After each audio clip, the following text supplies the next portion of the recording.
Hi, everyone, and welcome to the Sam Dever Podcast, episode 35. In this episode, I speak with Joel Cocciolone. Joel is an amazing individual I met here in Los Angeles through the acting community. He does it all. I mean, he's an artist, he's a painter, he's a writer, he's a director, he's an actor, he's an entrepreneur. He's done stunts, he's done sports, he's done fighting. He does it all. He's literally limitless. And what I love about Joel and why I find him so inspirational is not only is he a guy that has a lot of ideas, but he's a guy that executes and sees his ideas into completion. So he's been a really big influence for me and just inspiring me to go out there and make my projects, because Joel's constantly working on something. And I'm so happy he came on. We had a great conversation. And the book of the episode is actually a book Joel told me about a few years back that I read, called Sapiens. And I'm going to mispronounce the name. I apologize. And that is by Yuval Noah Harari. And my opinion when I read this book, it's very interesting. It's very well written, but it also kind of made me see the reality of mankind, for better or for worse. But it's a great book. It's called Sapiens. It's by Yuval Noah Harari. And without further ado, here's my conversation with Joel. Joel Cocciolone, welcome to the Sam Dever Podcast. Thanks for having me. It's the one-shot podcast for me. Where do I begin? Okay, so I think I'll just start this. When I moved to Los Angeles and joined Playhouse West and met you at the acting school and whatnot, met all types of amazing, creative, artistic people, but you are someone extremely special. And I mean that in the highest of compliment ways, of someone that I think I'm going to call you the Elon Musk of Hollywood. Wow, it all began I appreciate it. like meeting you, and then you being like, hey man, I'm going to have these rehearsals at my place in Echo Park. And I have no idea anything about Los Angeles. I know nothing. I'm like, all right, Echo Park, where's that at? I remember, man, for about a 3-month time stretch, my Wednesday nights consisted of going through that rush hour traffic on the 5, going by Dodger Stadium, and going to your place in Echo Park and just diving into a world of just artistry that I was just blown away by, that you hosted, man. So I got to thank you for that first and foremost. Oh, well, I mean, I was just a host. I was just a catalyst for a rehearsal, and the people made it magical. Everybody that was involved made it a pretty special thing, because everybody was so driven and wanted to learn, to use their craft, to express themselves through their craft. It was more of an intimate, between us thing. So I think a lot of walls were kind of pulled down a bit, not completely, of course, but pulled down a bit, because there wasn't, so much judgment or so much fear of judgment from the teachers. So it was beautiful. It really was a fun thing. Well, yeah, no, exactly. And then also just you yourself, like going into your place, and even now, for those listening, I mean, I wouldn't have expected anything less. I mean, you're a brilliant artist, painter. Thank you. You were actually my first art show in LA. You were the first art thing, quote unquote, that I went to. You did a show like downtown, I think it was, or yeah, we did an art show. I think there was 3 of us all together. Yeah, and just seeing your painting and seeing you're a phenomenal actor, you're a filmmaker, you're a director. You're a writer, and then, having some one-on-one time with you, seeing like you're like a scientist, you're like an engineer, like you just have these notebooks full of things. And I just remember thinking, like, God, like this guy's like really like an Elon Musk, like, and like, but with like entertainment mixture of it, like figuring out how things work and coming up with problems and ideas, and or coming up with solutions to problems and ideas. And you're a really unique individual, man, and I'm really glad I met you. I'm really Thanks, I really was looking forward to catching up with you here. Yeah, same. We definitely we had a great synchronicity right away when we met, and I'm glad we got to continue this friendship. And thank you for all those kind words. You really kind of hit the nail on the head when you said, I really just kind of like to try to figure things out. That dives into everything that I do, and I do so much because I'm just vastly inquisitive. I like to stay in awe. There's so much to be in awe of. You're my puppy right now. Just getting a little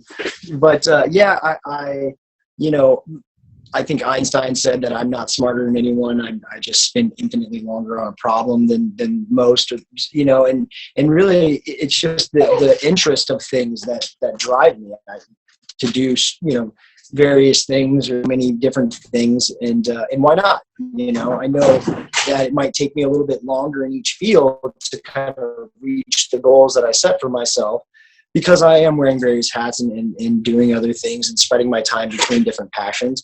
But at the end, I think I'll accumulate more knowledge and a more well-rounded kind of education of life, that I can put into my art, because that's kind of what I'm really trying to do, is kind of present the world that I've encountered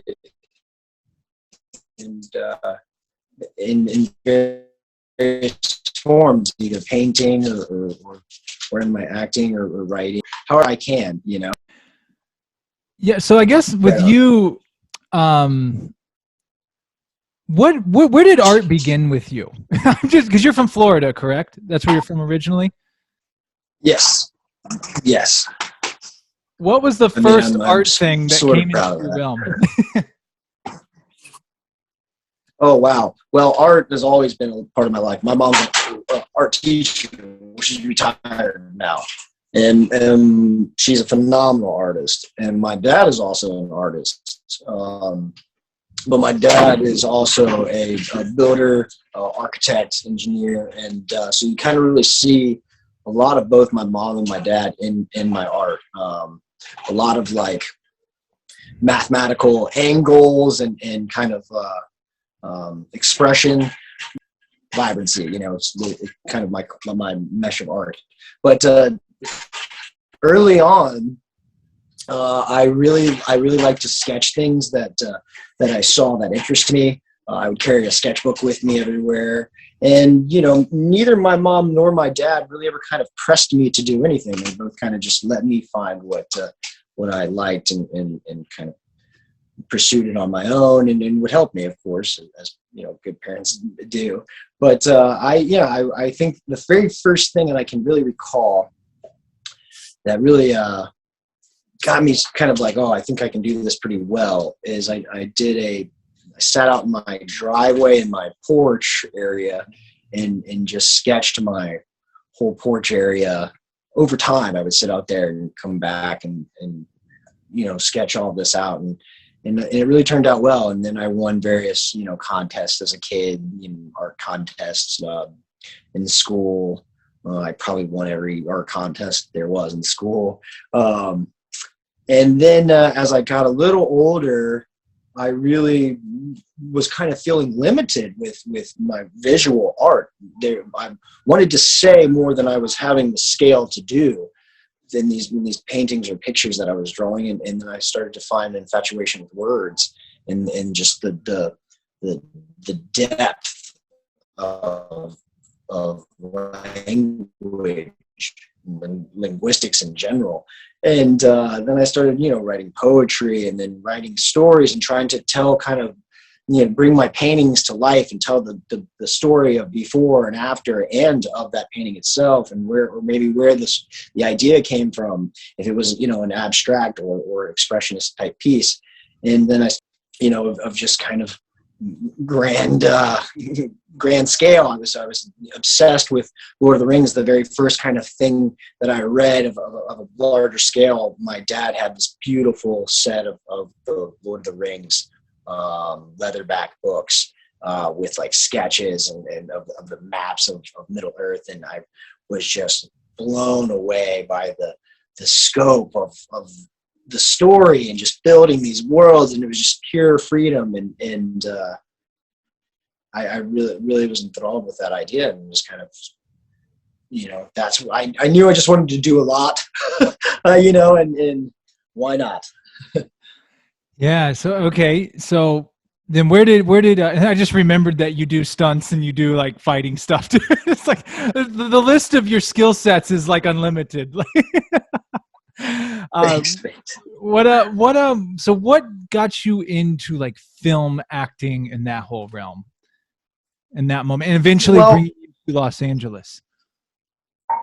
right on. So I was always an athlete. Yeah, I played a bunch of sports, primarily baseball, but I was in all kinds of sports growing up.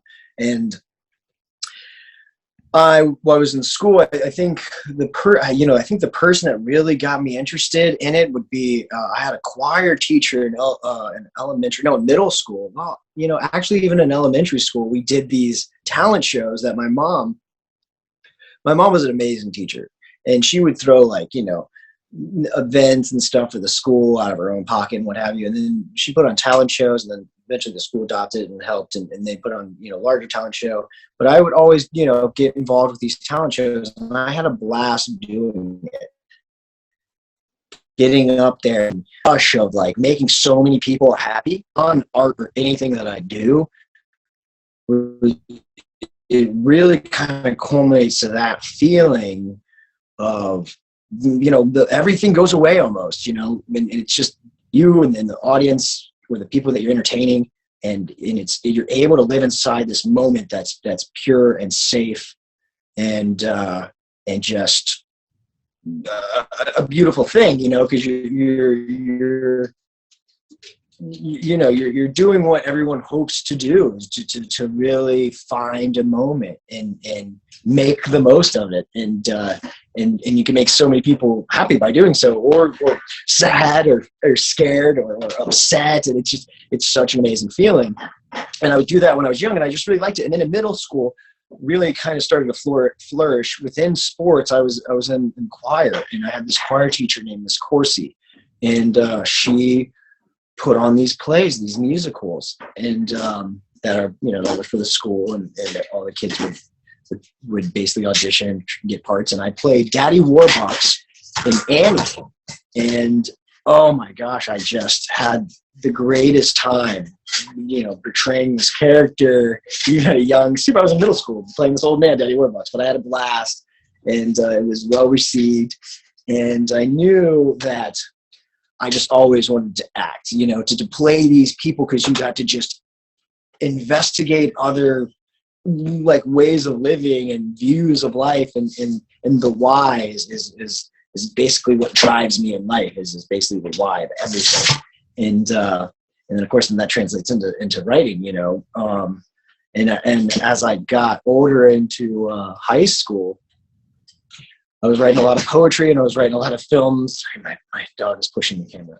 But I started writing these ideas that before I even kind of really knew how to write a film, I didn't really have any kind of understanding of the format. I was still kind of like this island boy kind of athletes in Florida, and just kind of a closet actor, unfortunately it wasn't really well accepted by the toxic masculinity of Florida, so I kind of wasn't allowed to kind of really be who I wanted to be in a lot of regards. And so I hide away and write, and then I write these stories, and then I actually got hold of an idea that birthed around sophomore year.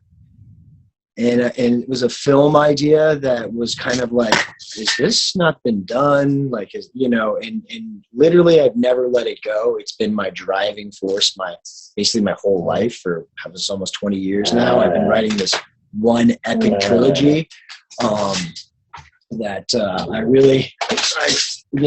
I was able to leave sports because I believed in it so much. Anytime it gets dauntingly hard here, I just lean back and going, I've had this idea for so long. I've been working on it for so long. I have to bring it to life because I believe in it so much. So even through high school and going through college and in minor league sports and stuff like that, I knew I was going to always return back to writing film. Hold on 1 second. River, do you want me to go get a bath? Calm down. So sorry, my pup just ate, so she was getting a little excited. How's River doing? She's doing amazing. She's sitting here staring at me like, what's up? What are you doing? What are you doing? Who are you talking to?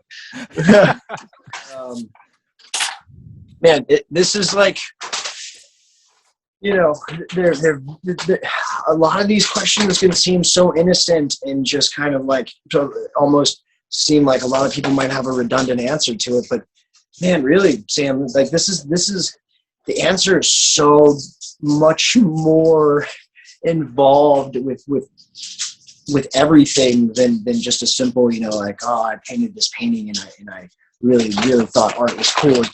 It's just so much more than it. So it's where I hid away after I was injured so much, and didn't know how to communicate the feelings of loss that I was feeling as a kid. I was severely injured really young. I felt like I had to catch up, and just a lot of emotions and being confused and kind of who I am, like in this world. We're all products of our environment, and I grew up in a very interesting environment, in Florida, the Gulf Coast, in Bradenton. It's interesting, so it's all. I wish I had more concise answers. I feel like I'll start rambling on, and your audience will be like, Jesus Christ, what is this guy talking about? Well, it's as you're talking, and that's another thing I was going to bring. Like, and you've actually taught me this, because I feel like I've had similar projects of my own, but like you're one guy, when I came across you, when you get an idea for a project, you're doing that project. Oh, it may not happen tomorrow. Some may happen tomorrow, but I could tell with you, and I've watched you do it now with a couple, like, for example, your movie Runner that you did. Like, you told me about that movie. Like, you talked about it. You told me about this movie years prior. Yeah. And then you went and you freaking did it, and it was amazing. So thanks. So it's like, there's one thing with Joel. I'm like, no, when Joel says you're an executor, like, you execute. Like, yes, you have the visions and everything, but there's a huge difference between having a vision for something than actually following it through and carrying it out and producing. I think that's the absolute difference. I mean, ideas are a dime a dozen. You can have an amazing idea walking on the street. Everybody can have them. Anybody can have them. It's really the execution, going through the painstaking process of, putting together, a film on your own, independently, with little to no money. It's scary, but if you believe in your vision, then you manipulate it to really make it come to to fruition. And man, and it's so true. Even to a fault's sake, man, I'll get ideas and I'll just be like, damn, my plate's already so full right now, and I really like this idea, and and it's a timetable, because where do our ideas come from, right? Our ideas aren't just kind of this magical, just big bang in our brain. It's the world around us, and we're inspired, and we basically take the inspiration of the world around us. I think it was like, Ice Cube from the NWA is like, art is the reality around us, and that's exactly right. So our ideas are that we, whether they're abstract or wherever they go, as grand as they might fly, there's still sparks from somewhere in reality, something that we've encountered or seen, and taking these ideas, it's timely, right? So oh man, I had this idea because of something I was inspired by. So that it's almost like on this timetable. Either it's a good idea and someone else is gonna exploit that idea, or it's the concept's gonna pass and it's gonna be kind of a moot point where it's like, yeah, we nothing really cool about that. It's been done to death, or something, or done in so many different ways. So you really, if you have an idea and you believe in it and you believe in yourself, and you really just kind of got to do what you have to do to bring it to life, and then face the either the reward of it or the consequences of it, to learn from it, so you can do it again, in a more efficient manner. So, it's almost like I make a lot of these films, these short films, and I'm not like making a perfect film by any means right away. I'm learning how to fail so many times so I can make a film that I feel is like, after all these things and all these little trials and tribulations, I think I now have a good grasp on it, So, yeah. And it's really fun to basically do all these things. It makes you more relatable. I would think the purpose that we're here is to be able to communicate, like statistically we're here to either entertain or be entertained. And that's such a relatable thing between us as people and society. So to be able to be more relatable to so many more people by doing all these various things that I do, I can then put that into my art and then try to tap into more people within my art, so more people appreciate it or understand it or get something out of it. Which I guess is the point. Yeah, well, you remind me of that was beautiful. You remind me of I believe you had told me, your father had told me this, correct me if I'm wrong. It was that when we were at the Echo Park Lake, and it was something along the lines of, you don't come to Earth to sleep on the couch. That's right. That's right. Is that what it was? It was something like right. that. That's exactly right. You're not here to sleep on the couch. You're here to get to work, to check it out, to walk around. I mean, just you almost have a responsibility to do so if you can. It really is almost like a simulation. It is truly what you make of it. It's just decisions, self-discipline, taking the situations that are given to you that are out of your hands and really trying to make the best of them. That's why there's so much stuff to do. Yeah. And now with the internet, wow, you can learn anything. Yeah, absolutely. And I'm finding this point too, is like, do you have hard decisions or like not pursuing something? Like there's some things you have ideas for, but you're like, I don't have the time, or I just don't want it. Like, how do you pick? Every day. I battle it every day. It's a constant navigation, right? Life isn't segmented. It's all just kind of happening at once. And really at the end of the day, it's about basically doing the ones that you feel you can accomplish most efficiently, and basically compartmentalizing your time along with the time that you're involved in, meaning the reality that you're living within. Kind of like I said, everything has a timely, kind of like a time limit, expiration date almost. Well, I don't want to say expiration date because you can always retool and basically manipulate your ideas to fit any time. But yeah, it's really, honestly, the blunt answer is finances, right? Yeah. I can't give you some kind of, whatever is making me happiest at that time or what I think is going to work. Fuck all that. It's basically what money I have. I'm an independent filmmaker. I'm not by any means wealthy. So it's what I can do. And then same thing with how I make films. It's ingenuity, baby. Like do what you can with what you have, and do the absolute best with what you can. Don't half-ass it. Yeah, that's so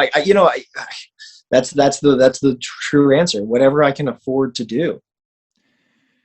Yeah, and I think I'll go along with that too. Is like because I'm sure in your mind on some projects, it's we need this, we need that, we need all the bells and whistles. But then you do look at the budget and you're like, okay, maybe I can't have this, maybe I can have that, but I can have this, this, and this, and tailoring that and altering that, but still getting the project done.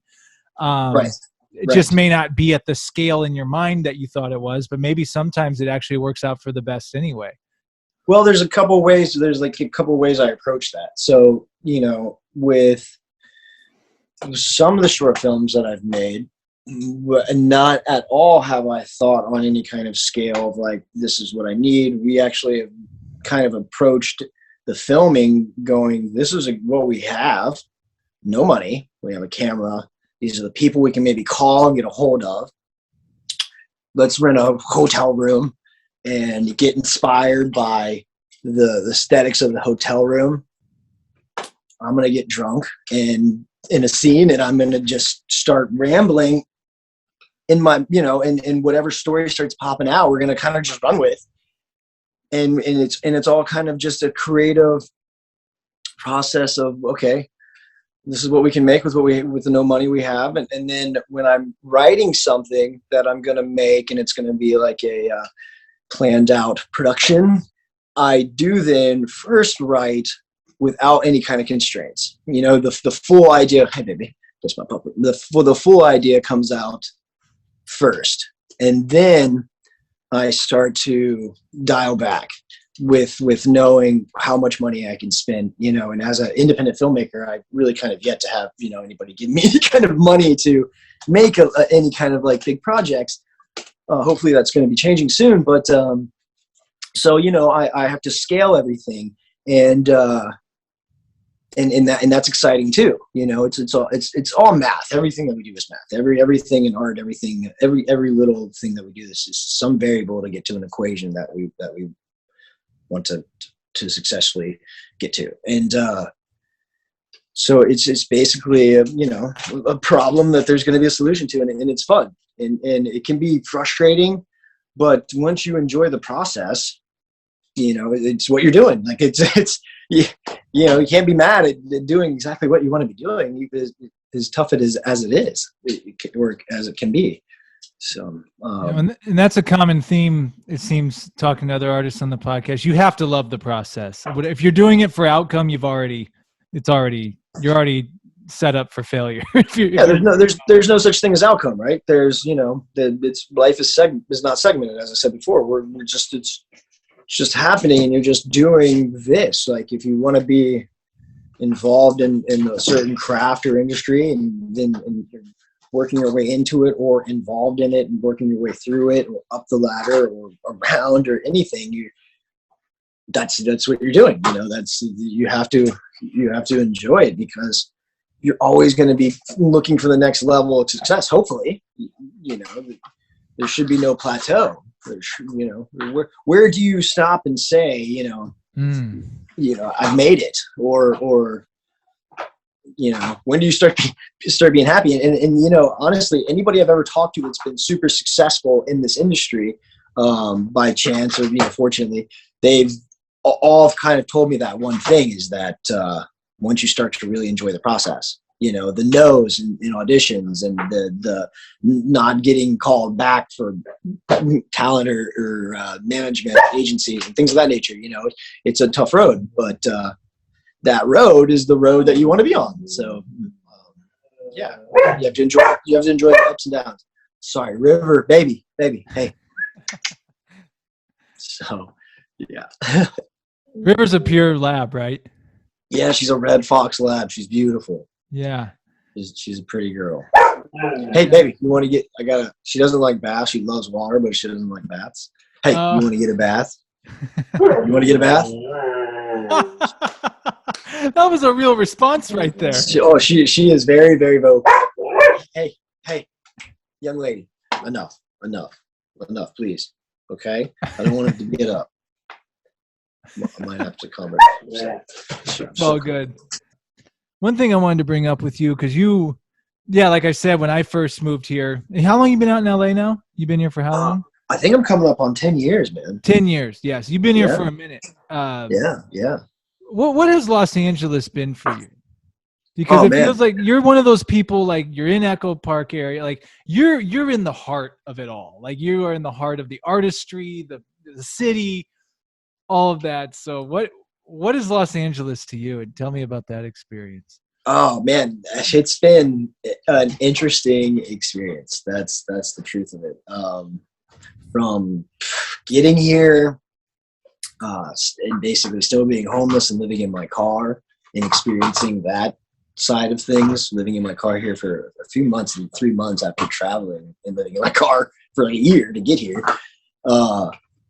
That was interesting, because I had never really encountered like, such a homeless situation, as in LA. I saw it as I drove across the country, and I was in so many states, and it's bad all over the place, but it was something else here.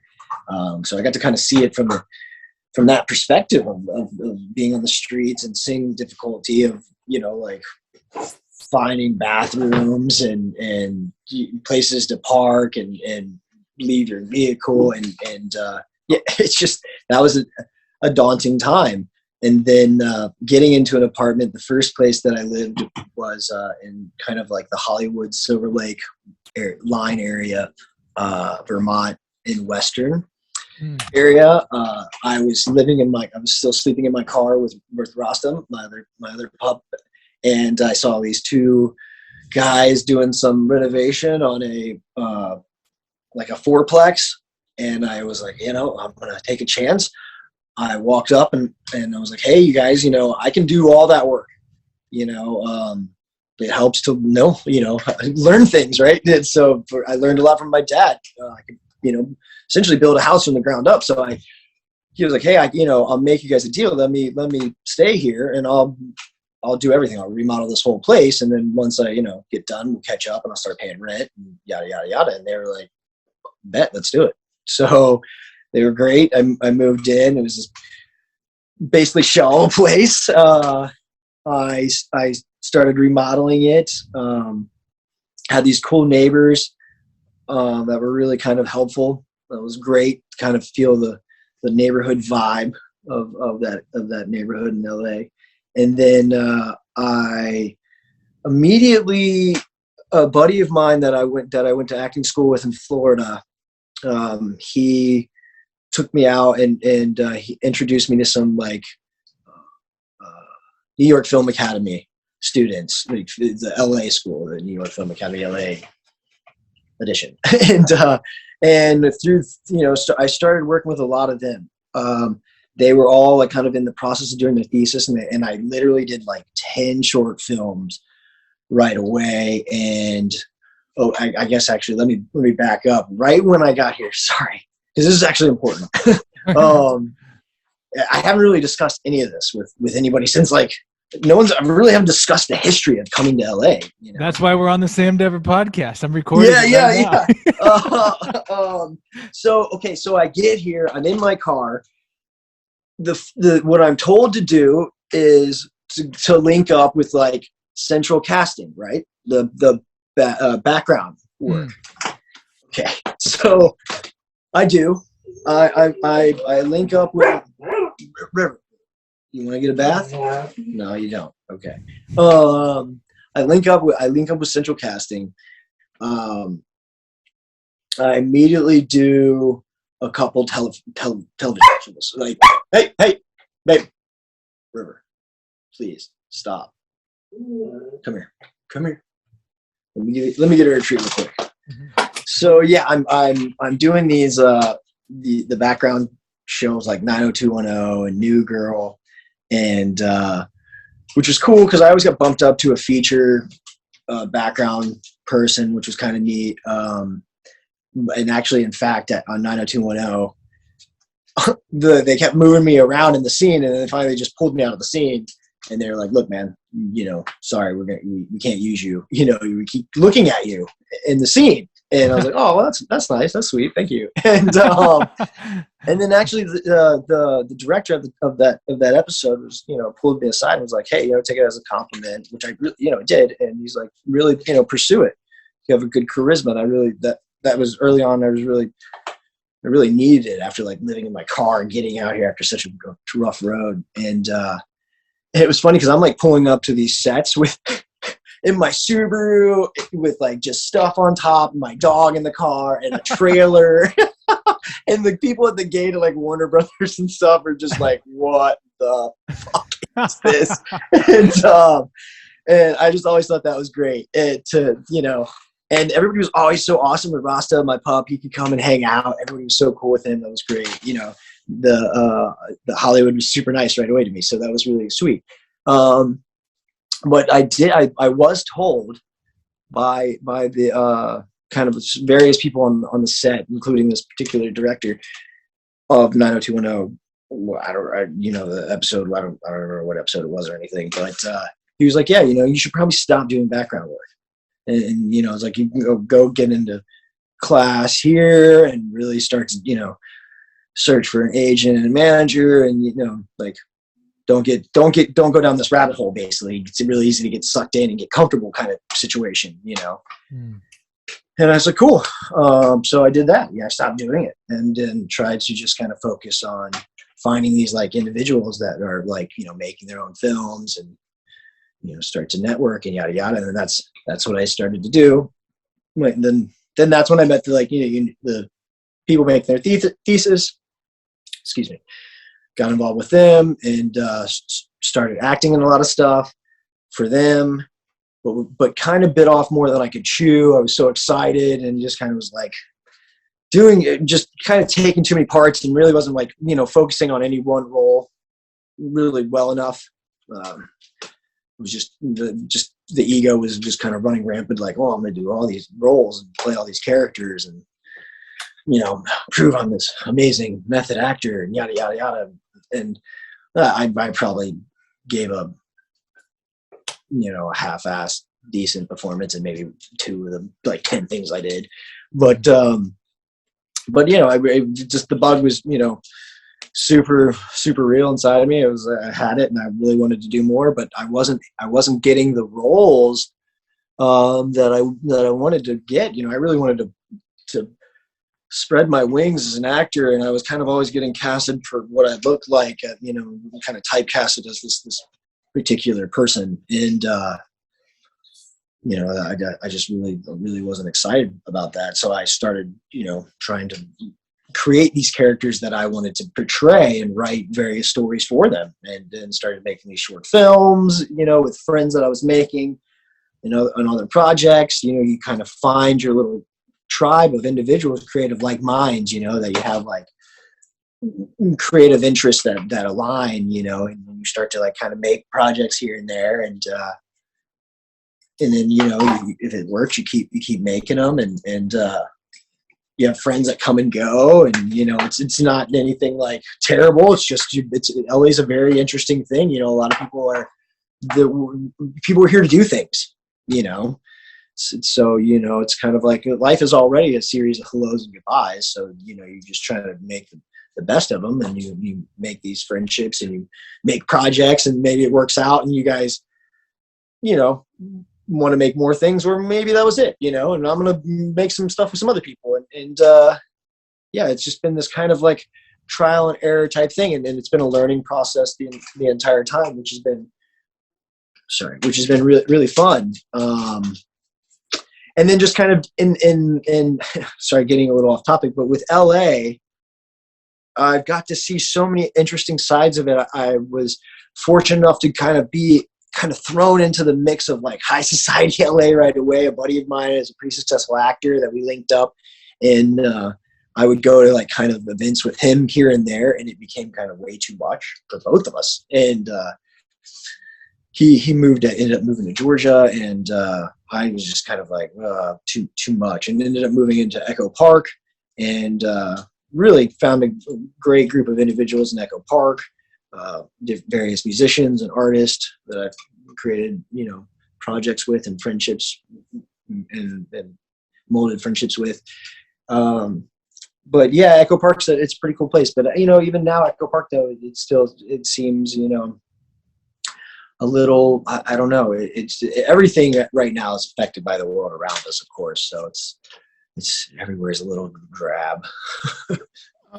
Real quick, I should have mentioned this in the beginning. I had given you the nickname the Mayor of Echo Park, because when you and I went to your place one time and took a walk to the coffee shop and then took a walk to the lake, dude, it was like out of a movie. Like 15, 20 people knew who you were. Like, hey, Joel, hey man, hey, when just walking on the street, like it's just like in the coffee shop. Hey Joel, it's like I'm like, dude, like everyone knows this guy down here, but like what you like really, I think what's cool about that, like you really embraced the community of where you live, and that's one thing I love about LA too. Is I mean, there's a million not Echo Parks, but communities, their own little Right. subset communities all across LA County, and Right. it's I thought that's cool that you really like embraced where you live and you walk places and you know people and you're talking. I don't know. I think that's a Oh, cool thing to I have that mean, community. of course.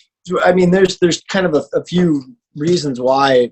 I have a dog, and I'm always out with my dog, and so I'm always seeing people periodically. And I think it's weird if you see somebody like 5 times, and you don't. It's just strange if you see somebody periodically and you don't acknowledge their existence. That shit's weird to Right. me. If you walk past me on the sidewalk and you don't look at me, that shit weirds me out. We're here, right here. Like I'm right here. We almost touched, like, and you didn't even look at me. That's just strange. So, and I don't know if that's a normal thing to need that validation of existence, but because of that, it translates into something more, man. So like it's not so much me about wanting to be a part of my community, man. It literally is just me just trying to attach and just be associated with people, I mean, man, like, because I get this a lot, because when I hang out with people, it's, I get this a lot, like, you fucking know everybody. And because, man, the world's pretty tough place, and you can go unnoticed a lot, and just to be noticed, can just do a lot for an individual at any given time, right? So I really like to just, make sure people are noticed, and I like to compliment people. People buy cool shit for it to be seen as cool, So like if I see someone that's wearing like a dope hat and I'm out and about, like, I'll be like, yo, that's a dope hat. Cause that's the point, like they were hoping for that, and it is a dope hat. And it can mean the world of a difference, or it could, for somebody. And I like to try to, say hi or smile or communicate in not just a passing manner, like the people that don't get spoken to much, maybe your homeless community or people that you see in your community that are homeless, like, there's a few of them that you can communicate with. And then I try to be, just like a person on, on the same level with them. And, so because of all these various, variables, that equates to me talking to a lot of people. And, and at the end of the day, it's interesting because like I just talked to somebody about this today, because someone called me Mr. Rogers today of like my neighborhood, and which is sweet. And but the thing is because everyone's like, man, you're always so happy, you always have a smile on your face, and like everything's awesome, and that's not the case in my life. That's very, very far from the case in my life. My life is very tough. I have a lot of obstacles that are daunting and heavy. It's the load is quite heavy, my friend, sometimes, right? But you can't bring that energy out into the world, and put that onto other people, because other people are dealing with that same kind of, daunting situation too. And I think that Robin Williams really, kind of said it best in some, in so many words of like, I'm a comedian. I make everybody laugh because I don't want them to feel the way I do. I'm an artist, man. Like I feel the world around me, and how can you not? Like I almost live in a depressive state because there's so much to feel and to be concerned about. Like why I do so much is because I feel like I need to affect so much, and this is where I get a bit hesitant to talk about kind of stuff of this, like this, because to people it's hard to talk about, to say that you want to try to change the world, it's first people, want to question where you get off thinking you can. And then I have to tell them I can and, and basically give them my rap sheet of why. And, and so all of this, gosh, this is getting so far off topic, but at the same time, still kind of encapsulating the point of just talking to people, and because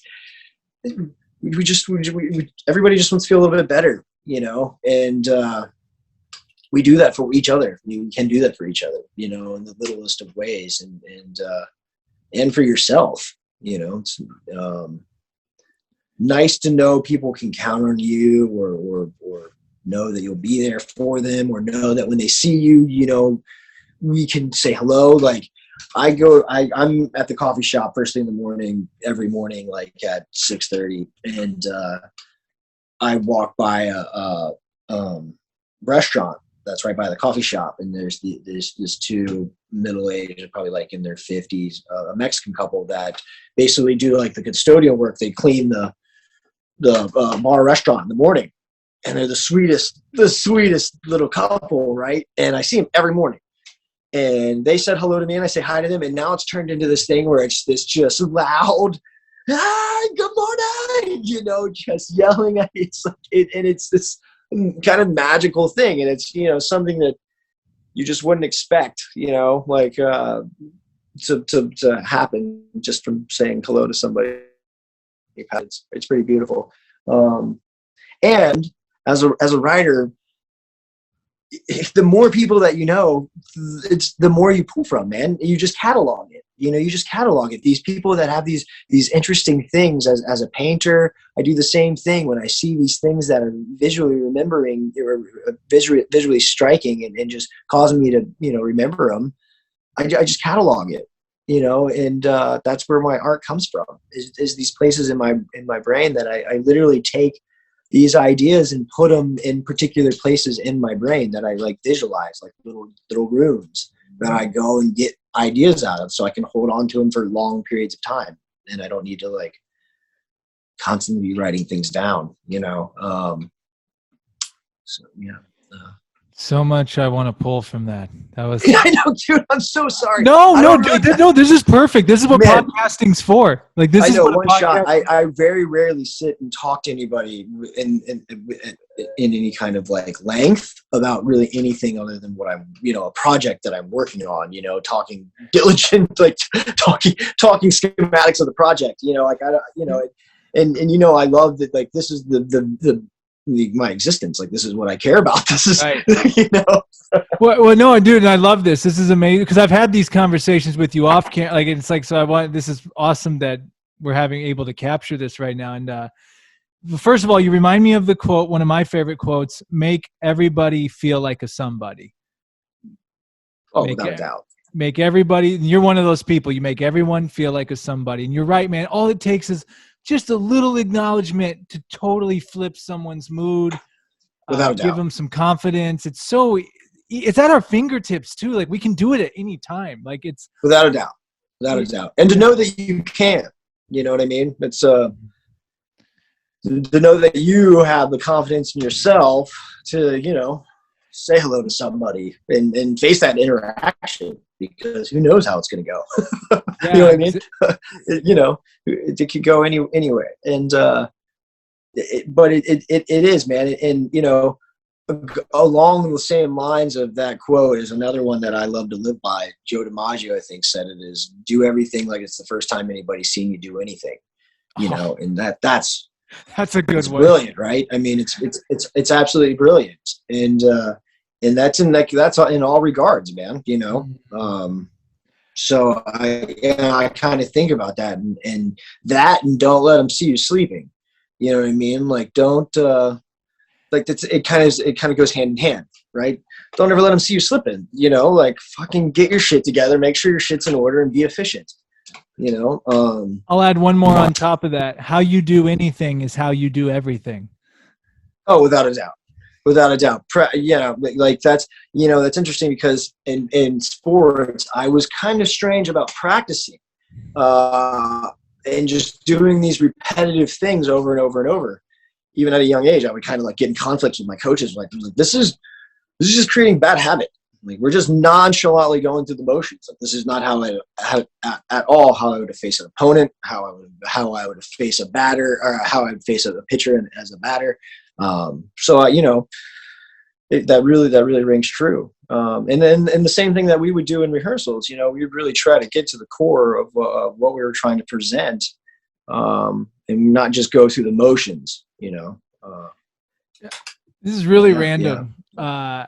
I remember, and you went through it. I mean, dude, like the first 3 months at Playhouse, the first beginner at Playhouse is extremely hard. It's extremely hard. Like, I mean, you just have to go through it for people to understand. But like, I hit this wall. Like when you're like halfway through beginner, like when you're getting to the deep meaning and stuff on things, and like, right. I remember I had like 2-3 weeks worth of class where I was just getting whooped, just every class, just like God, like falling on my face, like getting stopped, like, all right, see you next week, and then like. And I went to your place, and I remember one time, like, I'm like, yeah, I just keep struggling with this. And I remember you said to me, you're like, well, let's figure it out. Like, you looked at me like, well, let's unwind it. Let's take this apart. Yeah. Let's figure it out. Yeah. And dude, it was moments like that where, and then I started having breakthroughs. It was like, so man, I'll go back to it. Like those rehearsals at Echo Park. And also for me personally, like being new to Los Angeles, and you provided such a great place of community for people. Thanks. You gave us all a place to like get to know each other. Like, cause you had a cool spot too. You had a cool house you were in there. And then, we could be outside. It wasn't just like an apartment where we're all just stuffed away. Like we could actually like express ourselves, and it was so dope, man. Right. I had so much, I'll cherish those times forever, man. And just like, and just meeting people from just different zones and like learning about LA for me. And I'm just like, dude, that was so cool. Now I'm getting off topic. But one thing I think I think I can talk about, because this has been on my mind lately, and you're probably one person that would probably understand this, but like, do you ever feel, and when I say the word curse, I don't mean it negatively. I don't mean it in a negative sense, but do you ever feel like being an artist, especially at your level and the amount of like outlets you have, do you ever feel just overwhelmed by it? Because I think one thing I've realized too, when I try to suppress it, it always comes back. It always comes back. I don't know if it's ego. I don't know if it's whatever, but like, I've just accepted like, all right, I'm going to have to, no matter how much I'm doing or how little, I'm going to have these artistic releases throughout my lifetime of these ideas or projects. So I guess what I'm saying is like, but it can be very overwhelming, especially, and this is why I realized I love LA, because here you don't really have to explain yourself when it comes to all that. People get it. Whereas in other parts of society's not set up for that. It's so like, right. Well, if you're not following this guidelines, you're fucking up, or you're a failure, or you're wasting your time. Like, you follow, you see what I'm saying? Like, it's so I guess maybe what's your take on that? Without a doubt. Mm-hmm. Without a doubt. I mean, again, it all kind of lies within like the financial stableness of it all, right? Like that's where you get kind of afraid of like, well, my art, can I survive doing all these various things, and then do I have to work a job, that takes up my time, that I'm not being able to focus the proper amount of time I feel necessary to reach the goals that I have for myself in the road of art or what have you.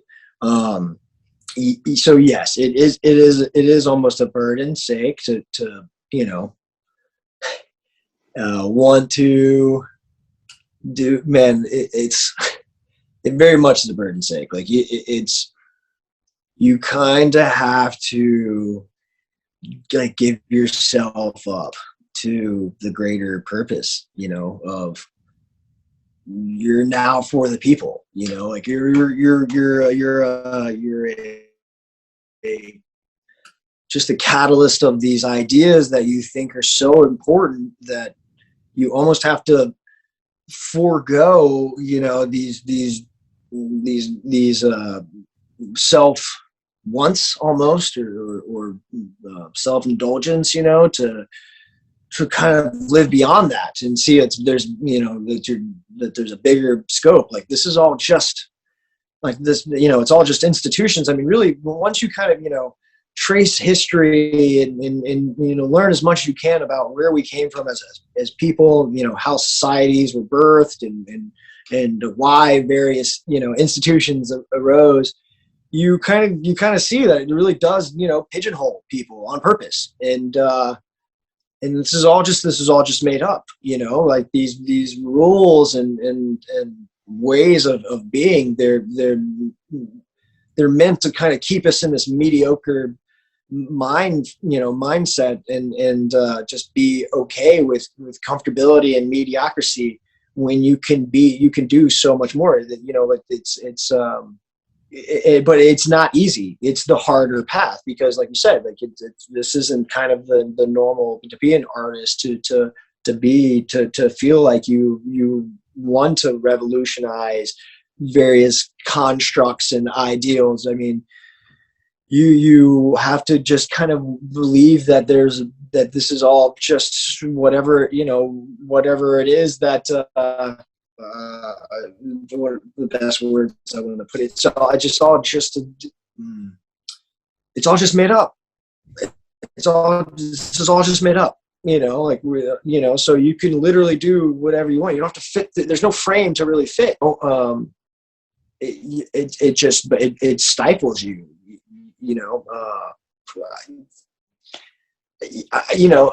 It's and I had to kind of break out of that mold as I grew and know that it was okay to be, not be an athlete, to not be this toxic masculine male, to be okay with the confusion about my sexuality, because I don't believe in the sexual preference. I think that sexuality is fluid. All these things I had to like learn as I grew, and know that it it's all scary, but just because it's all scary because everybody else said so. So it's not, it's not, and it's not hard. It's just a lot. We just put these constructs on these ideals, and it's just excuses, man. We fall back. All these things are all just excuses. The way people live and argue with each other, it's just all excuses for knowing that this is all just what we make of it, and not doing it. So they're all just there for fallbacks, necessary, fallback reasonings, like, oh, this is the way it should be, and we have to live this way, religion, yada yada, and marriage and capitalistic gain, big business, it's all just agreed upon nonsense. So just do your own nonsense. As long as you're not hurting other people, you can do whatever nonsense you want. Well, yeah, without a doubt. And at the end of the day, we live in such a point in time. I mean, fuck, man, we literally are like starting World War III today. Like, this is like Russia bombing Ukraine today. This is wild. I literally was just sitting in awe of like how archaic war is nowadays. It's like, holy fuck, are we really still like blowing up other people's buildings and being like, I had that same thought. Knocking down your buildings and killing other people? It's wild, right? It's like in this day and age, it just seems so like, really? Like, really?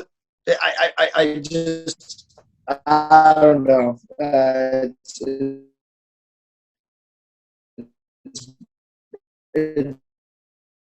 It's mind-boggling. And I know, like, I'm not some like crazy pacifist, man. I'm far from it. I'm not a PC dude, as you know. Like, and I'm an exception to the rule. Shit, we've been in that war we've been in years or something, 22, 20, some ridiculous, percentage. I mean, but how we're doing, war, like I said, it's always going to be there, but you would think it would evolve past such an archaic means of like bombing and shooting, buildings and civilians to prove a point. It's just, I don't, I don't know, man. I don't even want to go down that rabbit hole because it's such a kind of fathom. I'll add just one thing to that because I know that, yeah, that's a completely different topic. But for me, like, Topic especially to after, really especially kind after of, having a worldwide pandemic and now this this shit shit happens, it's happens. like Right. we It's don't crazy. learn anything. Just one thing to, just because that's been on my mind. This is perfect. Well, I know what the book of the episode is now. This is synchronicity. It's going to be Sapiens. You're the one that told me about the book Sapiens. Great book. Dude, when I read Great. Sapiens, I left that book morbid because it really paints at least my interpretation of it, and it's exactly what you were just saying, and it's what I'm about to say is when this whole war thing is happening right now, and I read this in a lot of like my Eastern spirituality books because all these greats have said this. They said, as great as we think we are, we're really no different than cavemen. The only difference is cavemen killed each other with stones and clubs. We use bombs and missiles. We're doing the same exact thing. It's the Same same thing. exact archaic thing, but we like to pride ourselves like we're we're just these amazing individuals, which we are to some extent. But it's like, why aren't we using this energy to come together and be great and phenomenal? That's like if aliens are coming, they're just gonna wait because they're gonna like these people are gonna destroy themselves. So Man, it's like that meme with the aliens. They drive by all the time. It's like they drive by Earth and roll their windows up and lock their door. Yeah. You know what I mean? Like it's I can't remember who said it. Maybe Carl Sagan, but somebody said it great. It's like the dinosaurs were the test of strength, and the humans are the test of problem solving. And it's like, man, we really are doing a really poor job. And if I could summarize it, this is getting in like a philosophical discussion, but bring it on. Okay, so what I would say, if I could surmise the problem, like if it, I like to try to reverse everything to the root, like the why. Keep going back until we can find a fundamental reason. Keep finding, keep asking why. So with this, okay, so we can say that a dude that goes to a casino, drops $1,000 a night, loses money 80% of the time, he has a gambling problem, right? It's a gambling problem. People that bet on horses, they call it an addiction. And then we call addiction a disease. Again, these are all classified terms. So we saw the inception of wealth with basically the inception of farming, like the cultivation of farmland and when goods started to create ownership of things. This little unnecessary thing that occurred, because it's truly not necessary in the scope of our survival, our evolution, our growth. We created a middleman in a thing form, in a material form of wealth and greed. So we now see that greed has run so rampant in society as a human race. It is now flipped all of our ideologies into this obtain kind of mindset, and our entire civilization, our human race, is sick. We essentially have allowed a disease to play out on a major platform, and we're like turning a blind eye to it. It's essentially like you wouldn't admit that you have a problem with cocaine if you had a fucking pound of cocaine or a mound of cocaine on your table. You'd be like, well, I'm having a great fucking night tonight is what's going on, because you can afford it and you have it, so that's what happened. Once there was this, like, the sticks and stones beat each other and take, that was that idea. Once it was like, oh, goods, in product, obtaining wealth, we let it run rampant. And now we're seeing the ramifications of it on a wide scale. We're really a sick civilization, and we're we're arguing about everything other than, you know. So yeah, I think that that's and I think we're starting to see various forms of like cryptocurrency and NFTs and these things kind of, they're almost an enigma. They're a way of breaking the cycle, but at the same time creating a new cycle, like a vicious cycle.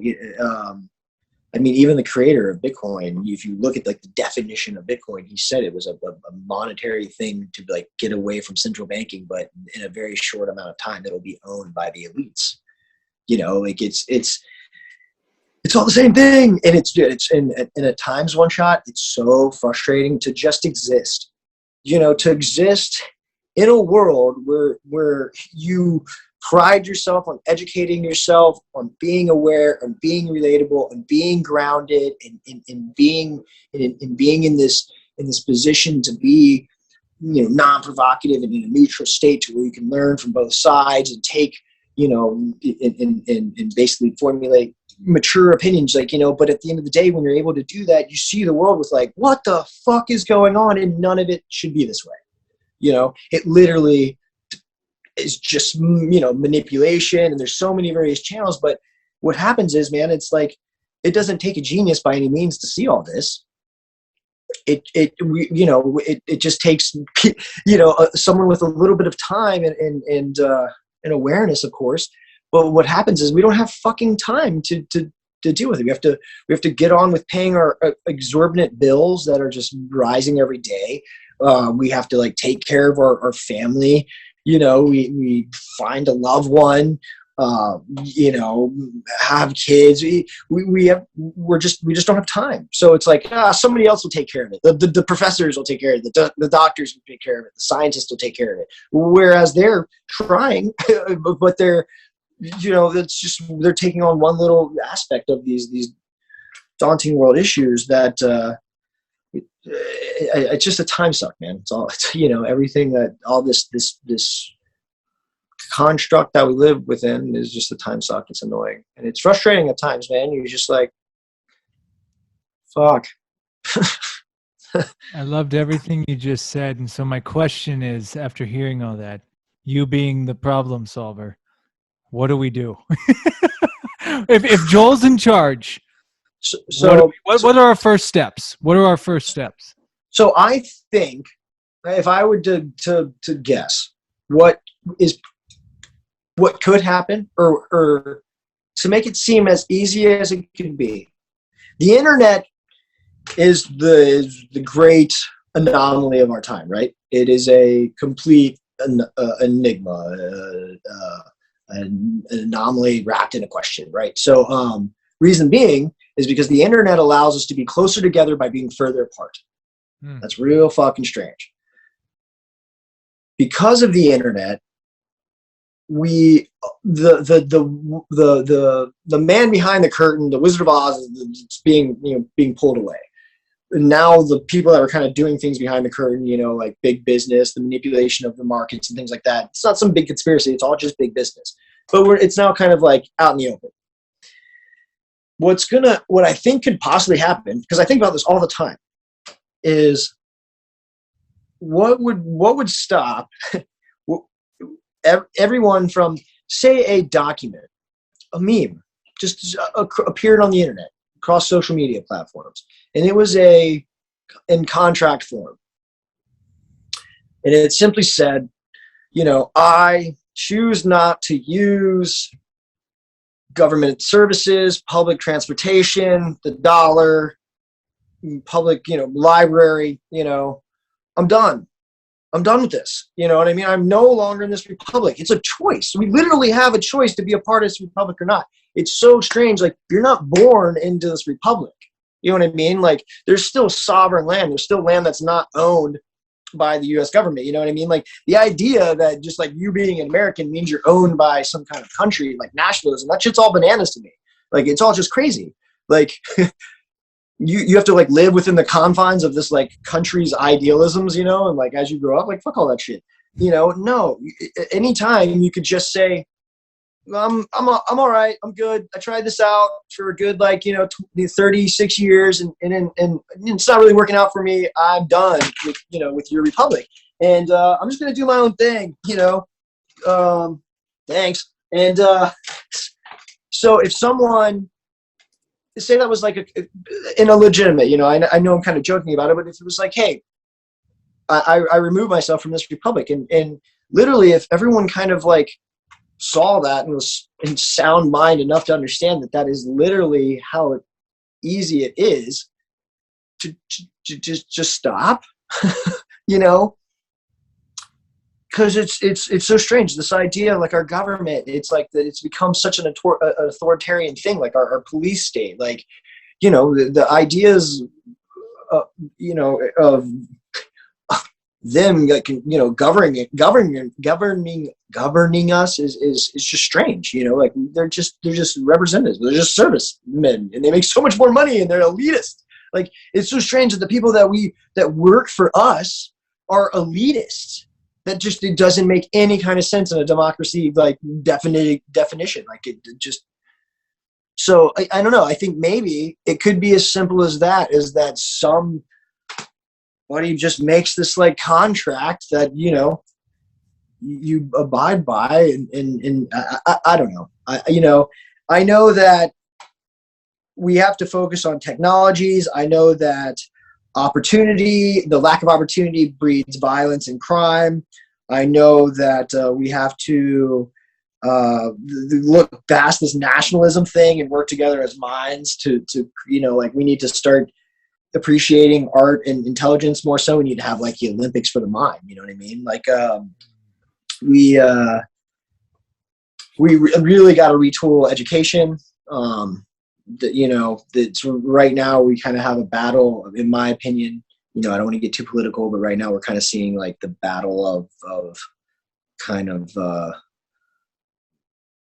don't want to call it the battle of the intelligent and the unintelligent, but it's really like change is necessary a lot of times. Like when it's foolish to stand in the way of progress. That's like Abraham Lincoln.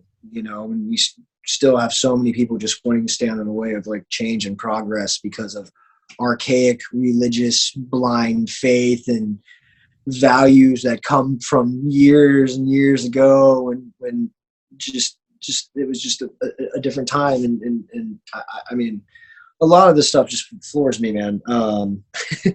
So that's why we make art, right? But yeah. Well, but again, I mean, we start using trash to build buildings. We retool education. We with the internet, we move religion into the right aspect of society. We're getting there, man. We're getting there.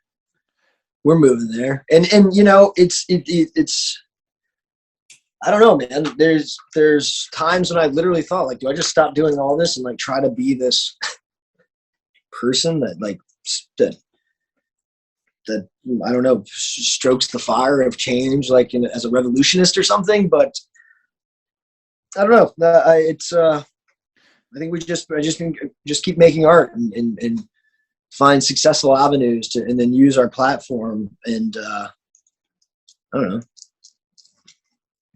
Do what we can. I wish I could do. I don't know. I battle with it all the time. I should be doing more. I want to be doing more. I'm trying to do more, and literally, I'm being stopped by basically the construct of our society, the American dream. I'm being stopped by it. Like it's frustrating. I think that people like me, like you, other artists, creatives, passionate individuals, they should be helped and there should be grants and various financial applications that can be provided for creatives. It's so crazy. I mean, just look at the numbers. If anything, if you guys want to talk numbers, then let's talk numbers. I mean, look where the money is really generated in this world. It's entertainment, it's films, it's movies, it's games, it's it's sports. I mean, shit. You could literally sum up life with like you're either here to entertain or be entertained. It's just choose a path. You said, oh, that was great. So when you run for mayor of LA, let me know. I'll come work on your campaign.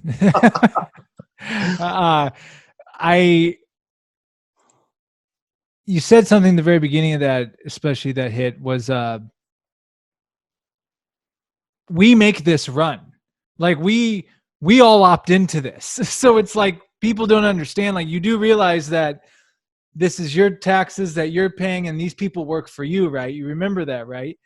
Yeah. But the way it's set up, yeah, I mean, it's like, again, I'll go to division, and that's done multiple ways through now with these things, social media and all that stuff. Yes, it's an amazing tool, but it's also a phenomenal tool to create barriers, to create division, to create hate, to create fear, to create anger. And it's like, and that's why I really liked when you're just saying hi to people on the street, because it's like at the end of the day, like people take person over here, take person over there, thinking polar opposite on something. In their minds, they're supposed to hate this person. But right. If that person would just say hi to you or just level with you in a human way, you guys are going to forget all that shit, man. Like it works. It works. Like we're humans. Like we're all on the same team. I bet you like the same TV shows. Yeah, exactly. I mean, we're bred to I mean, as you know, man, like hate is a learned thing. I mean, if there's only 12 stories a human can tell, we're not that fucking complex. You know what I mean? So all these like rationales for division are so fucking dumb and literally are justification for something else. They're an excuse. It's fear-based, like Jim Carrey said it well one time, where it's like everything you do is either through love or fear. I don't know so much about love. It's either through rational or being afraid. But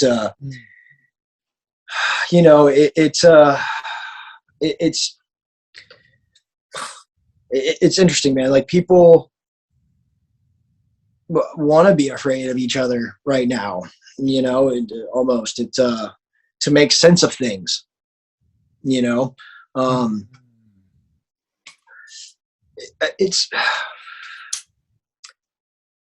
It's a very good topic, but even just like, man, getting to know the like worst of people, like, okay, that's why like people love crime TV. You know what I mean? It's like, man, what's going on with that fucking dude's mind? It's always a dude, and it's always a white dude. It's white toxic masculinity. You know what I mean? Like, that's why we're the most dangerous thing on the face of the earth is because if I would give you like the blunt reason for that, why the white man, in my opinion, or statistically speaking, is the most dangerous thing on the face of the earth, would be because sexuality is so faux pas, sex in general. So it's like we grow up not feeling comfortable about it. It's this like thing that separates us from each other and levels of class and how big our dick is and how good at sex you are with like, and how much you have. It's just not talking about something. And then we think that we deserve all of these things.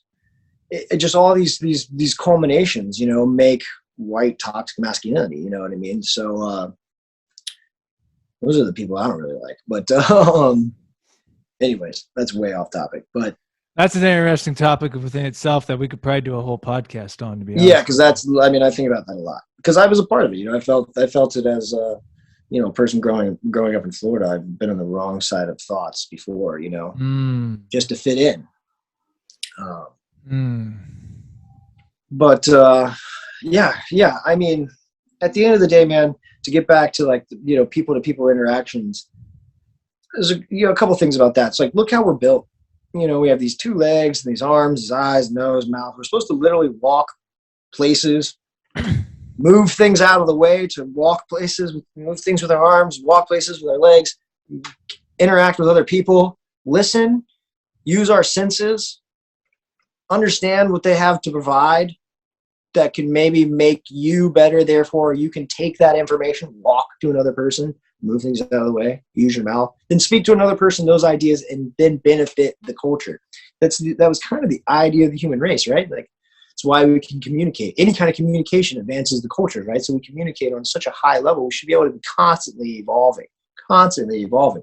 But we've stifled ourselves with like the infatuation of the wrong senses, like the things that make us feel feel things. We've become infatuated with the laziest ones.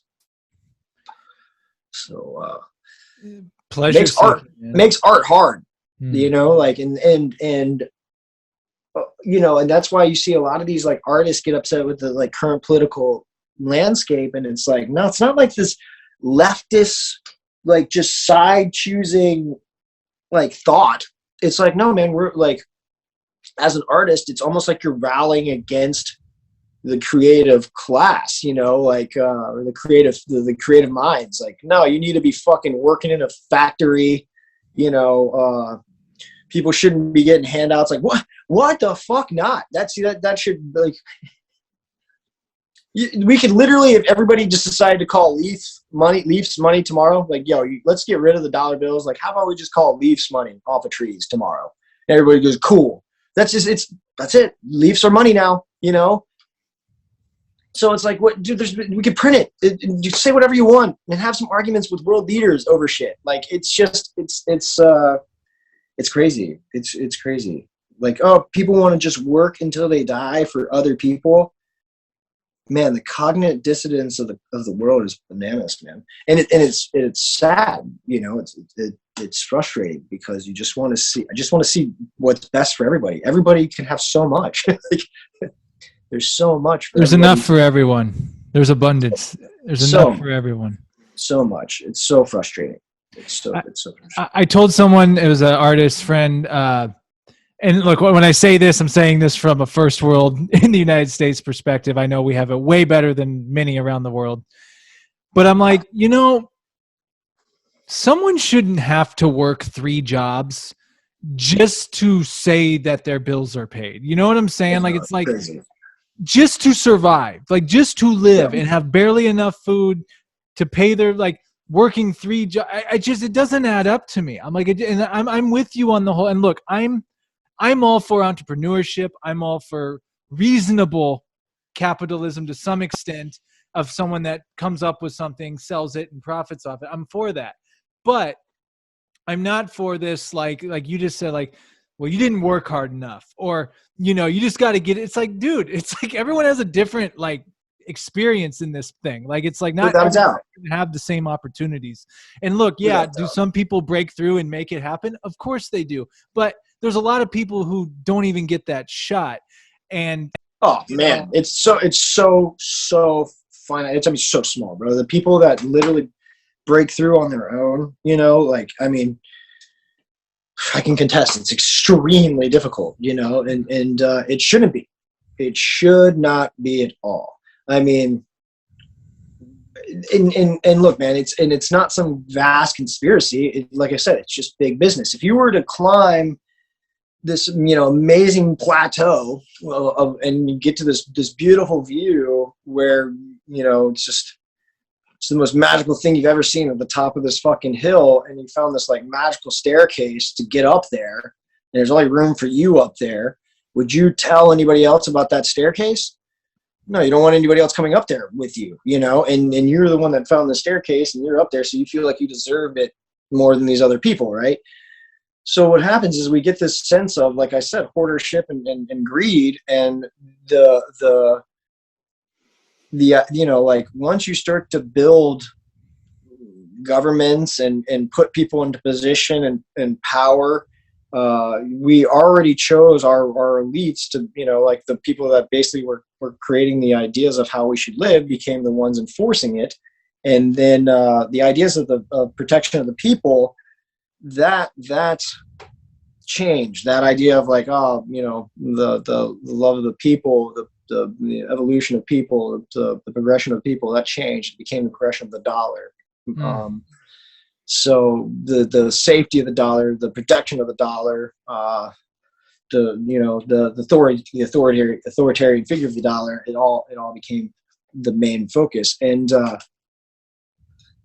unfortunately, it's just created this, like, blockage to growth within the masses. Like we should literally have a new amazing business be presented every day. There should be another fucking Facebook every single day, 10 of them. There's that many minds that are able to do it. I mean, just as being somebody that creates and invents like functional tech, like just trying to get it created, to get it to like market, to be used by people is just damn near impossible. And it's because of that reason. It's like, we don't want a lot of success within our countries, and that's you see that in a lot of countries. Your elitists get to this point to where, it's like, hey, no, we need workers for our giant businesses. They look at the country like a business, and this, society and the civilians as workers to that business. And I mean, shit, dude, you can trace it back to like, Christianity and kind of putting everybody in one kind of main mindset. And it's just, it's sad. You take away knowledge, man. Knowledge is power. Shit is like, we heard it like one time said, like reading Rainbow, and it's like it should be said over and over and over and over. It's literally it's the secret. There's a book, they call it The Secret. It's no fucking secret. It's just knowing a bunch of things, like navigating your way through all of these things happening. But yeah, there's so few people that are self-made, even Elon Musk, isn't really he's very far from self-made, and takes a lot of credit for things that I don't think he really should take credit for. But that's what drives me, and I hope other people like you and other passionate creators is like, fuck, man, if it's rare, then cool. even better to break through, And I think, man, by the way, man, this conversation's it's off the rails, beautiful as it could have been. Like I knew we would it just would open up into this. This is beautiful. Off the rails. I think for me, are you good on time right now? Do you have a few? Bro, we could talk all night. One shot. I'm here for you, brother. Because you just talk. Yeah, you're like the perfect person I'm talking to tonight, because it's like one thing for me. A lot going on in the world, man. A lot going on in the world. I'll bring it back to art real quick, and just for any artists listening. Yeah, of course. I do want to talk about more world stuff too, though. But it's what's sad to me. I think maybe one of the most frustrating things as a creative is you are going to, I don't know if look down upon's the right word, but you are not going to get some people are going to look at you like you are a failure and that you're not contributing because you haven't, quote unquote, climbed society's standard of what, quote unquote, success is. Like when people say that person's a success because they have a house, they have a nice car, they have this, but they're like you just said too earlier do they have awareness? Are they kind to people? Are they? Right. It's like none of that matters. It's like all thrown out the window. It's like, no, unless you have these things, you're a success in this life. I think that's fucking bullshit. And it's like, but at the same time, I acknowledge that, well, this is the third dimension reality that I live in.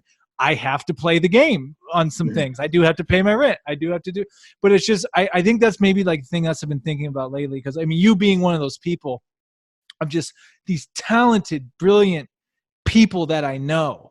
Like when I talk to people, I'm like, you guys have no idea of some of the people I know, like what they are capable of and their genius in this. But then so-and-so tells you like, oh, did you hear about so-and-so that's got this new gig? They make $200,000 a year, man. They're really doing it big. I'm just like, that means nothing to me. It's like, you see where I'm going with it. It's like, I think I do. I do it very much. takes a lot of mental strength to navigate that, like to like be, because it's all around us at all times. Oh, without a doubt. I You mean, know? we're geared to.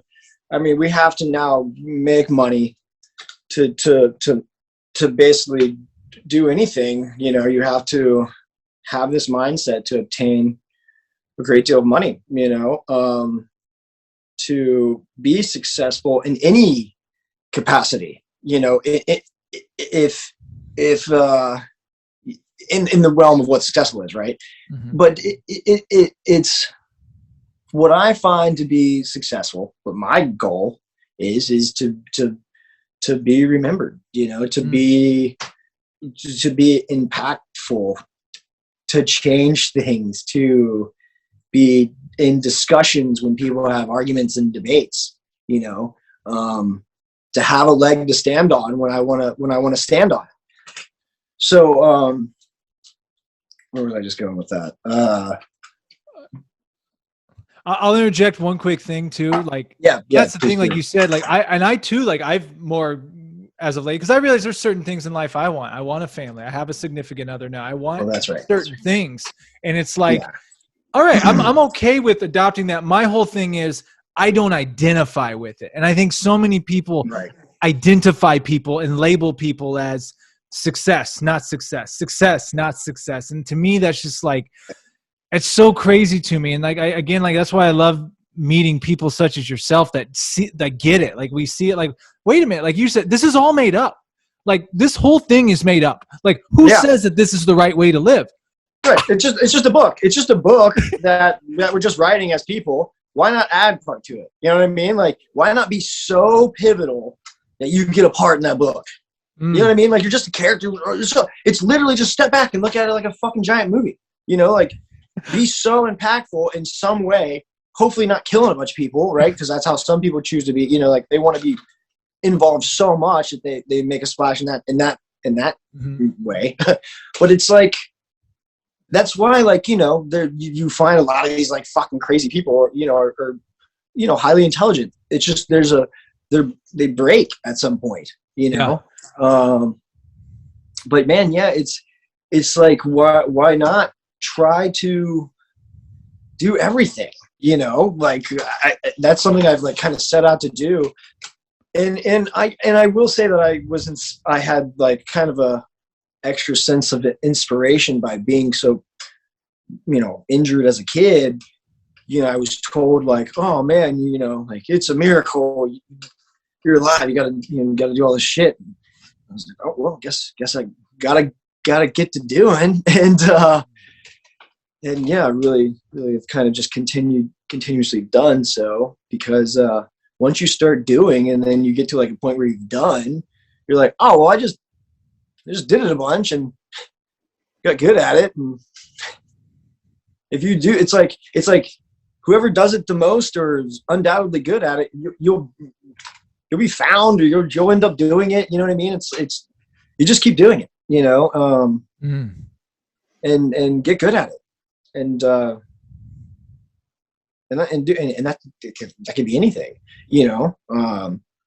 I've literally have like flirted with like, oh man, I'm gonna make the best of, you know, I'm not gonna be done until I, you know, literally in discussion as, you know, one of the greatest actors, one of the best filmmakers, one of the best writers, and shit, man. Then maybe if I'll go back and back to school, get a doctorate or something, and run for president. Like, it's all just things to do.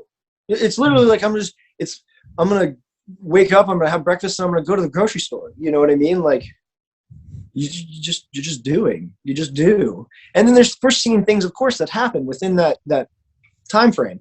Of course, that's the mystery and the obstacle of the what if. That's why you can't get too caught up in like down the road, because down the road's not, you know, it's like the cliche adages and like sayings that we all know, that they're sayings and cliche adages for a reason. They take so much just philosophical just validity and put it into so many words. You know what I mean? It's like, we if you just live, you take those quotes and live by them for real. you know, and just do. Like, you got to live in the now and make the best of now, because tomorrow's not promised, and the way up and the way down is the one and the same, and you can never step twice in the same river. And just basically just do a bunch of shit, or do one thing and do it all the time, you know. And then if you have, like, you know, this idea of like, don't feed the ego, and you know, that's stupid, you know. Like, why would you try to be good at anything or obtain knowledge if no one knew it? You know what I mean? Like, of course I want to be respected as an intellectual, as an artist, as a filmmaker, you know. Like, that's the point. It's to, there's like, and that's, and who's to say that's the point? That's my point. That's what I've decided. That's what I want to do with my human experience. You know what I mean? Like, I want to change things so people go, oh, you know what? We don't have to be living like this. A whole bunch of kids don't have to be like starving in fucking Africa. Reporters taking photos of a baby in a ball with a vulture near it. You know, like, that's crazy. You know, I mean, you know, and if I can do that through art, through a character, I think it's crazy when people get up in arms about like athletes and actors, and, you know, getting into like political discussions or philosophical debates. Dude, these people work so hard to get to where they are, and a lot of them, and they're just another person with a broad, you basically just opinion on things. You know what I mean? Like, you know, and it's who's to say that their opinion is any less valid than anybody else's opinion? Like, you know, say what you want to say, but make sure you've done enough in your life to be educated enough to say something, you know. I don't know, I'm getting way off track again, but oh man, you really hit it in the pocket with the just do thing. I mean, it really, because there's times where I just overthink way too much on something, but then like the second you just say, I'm just going to start doing it, then it just all starts to unfold. I'm like, man, I could have done that earlier instead of like all this. I mean, talking you out of things, like yeah, it's like you kind of planning, like, balance, for the, you know, it's yeah, because they say luck is like, you know, preparation meeting timing. Yeah. But really, man, it's basically executing in learning how to do so, you know, in that time, now, and then just doing. Like, man, you know who says the best? It's like the Heath Ledger's Joker. It's just a dog chasing a car, man. I wouldn't know what to do if I caught it. I'm just doing. I'm just going, man. I'm just, you know, I just have to make these things. You know what I mean? At the end of the day, I just have to make these things. You know what I mean? Like, I don't really know how to explain it. I have to make these things. And it's frustrating because, you know, you see all these things being made and characters being portrayed and things, you know, coming onto market, and you're just like, this is not good, you know, and there's a lot of creators like, I could do so much better, you know, or I could really add to that, that cool thing that director just did or that actor just did, you know, and you just want to get that chance, you know, and you have to really believe that you can add something new. And if you don't believe that you can be something new, different, like if you're just trying to fit in, you know, like I don't really think that's, I don't really think there's going to be enough drive, you know. I mean, look at the people that, like, we remember. They were all in. You know what I mean? Their life was like, I'm living this life, you know. This is who I am. This is how I dress. This is how I talk. This is how I function. This is what I believe in, you know. That's a great point, actually, what you just said. You're right. Like, the people, they were all the way in. And I said this on one of the other podcasts, not to cut you off, but Joseph Campbell, the guy, the hero's journey and all that. Yeah. Everyone looks at like the outcome of that and how glorious it is. But like, you know, you take Jesus or any, like the knight who slayed the dragon or anything like that. Oh, I want what they actually all went through hell on earth. but we're You know, just seeing it, what the outcome of it all was. But no, they actually went through hell. without a doubt, without a doubt, they When you say said for the all in thing, it's like, yeah, these people, we read about it in textbooks. Oh, I want to be like them. But it's like, no, do you understand though the decisions they made? Like, yeah, to really go all in on this thing. it has to be, you have to embody it. You have to be, you have to be the actor, you have to be the musician, you have to be the filmmaker, you have to be the artist. It's and to be quite honest, I get caught in these tropes to where I create these businesses and I'll develop these businesses and I'll get caught as like the coffee guy or, the fucking, martial arts teacher guy, or like the stunt guy or I'm the artist, the painter, I'm the athlete. It's like, I invent things. Yeah, I'm a engineer. I build things. You know what I mean? Like I get caught in these things where it's like a lot of times I just want to be seen as one thing where someone else is seeing me as something that else. You know what I mean? And I have to battle that as well, and battle it all without getting too bent out of shape of that. It's like hindering my progression. But at the end of the day, I'll still be those things, and I wear them on my sleeve, like I am who I am, I'm all in. I'm an artist, I'm a creative. That's I'm not going to be wasting time with other stuff. Like, that doesn't interest me. And that's what I respect about you, man, is you really, you do what you want to do. You do what you want to do and you do it well. And that's the thing. What's cool about you too is like it seems like with me, or it seems like with you too, like, and I've done it before too. Like you're okay. Like some things you do, you may always do them your whole life. Some things may be short term, some things may be longer term, but it's all right. I did that. Now I'm going to do this. Yeah. Now I'm going to do this. Now I'm going to do Yeah. that. And some people are like, man, I haven't even done one thing yet. But it's, again, you're an executor. You do. Like Yeah. that's, I mean, when opportunity presents itself, mm-hmm. you can either take advantage of it or not, you make the best of it. And then you sometimes will fall flat on your face. You'll grab it maybe before you're too ready and fall flat on your face. You'll learn as you go, like I built and operated a restaurant and I had no idea how to do that at all in any sense. And it was a real struggle to do, and fell flat on my face a couple times for sure. But overall, it was a successful endeavor. And then I moved on and came out here to LA. But I didn't even know that about you. So that's amazing.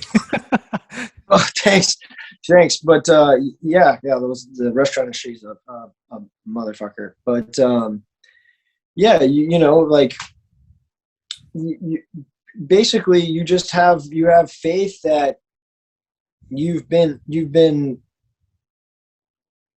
basically cultured enough that you can present something to the culture as an artist, like, make something, like a lot of times people are like, oh man, you want to make something or paint these paintings, like all these paintings, like, do they mean things, or the films, like, mean all these various things. Like sometimes I'm just making things that like should be relevant and cool at the time, because that's like what I think might be cool at the time, or it's just a picture in my head that I think looks cool.